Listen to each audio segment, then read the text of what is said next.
Minha irmã está com plaquetas de 65. O que é, doutora? Quem tá mandando é esse quiosque da Malba. 65 mil. Lembrando, o mínimo de plaqueta é 150 mil. Quando cai entre 150 e 100 mil, é uma alteração discreta, é uma alteração de que a gente normalmente não vai se preocupar, a gente vai buscar a causa sim, mas a gente não vai se preocupar.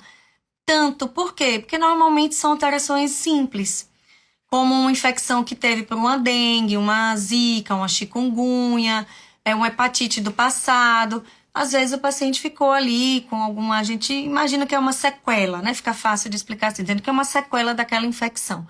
E aí fica com um pouquinho mais baixo. Mas normalmente isso vai até 100 mil. Abaixo de 100 mil, aí a conversa já muda um pouquinho. Então a gente tem que entender por que essa plaqueta caiu. 65 é um valor ali, não vou dizer crítico, porque crítico é abaixo de 30 mil, mas é um valor importante, né? Que a gente tem que ficar com muito cuidado.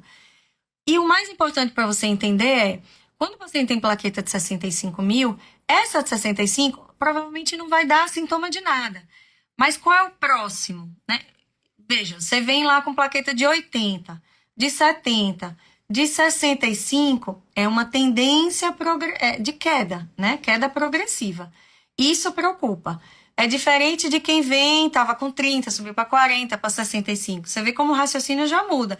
Então, valores isolados de hemograma é difícil da gente interpretar. O hematologista sempre precisa de um comparativo.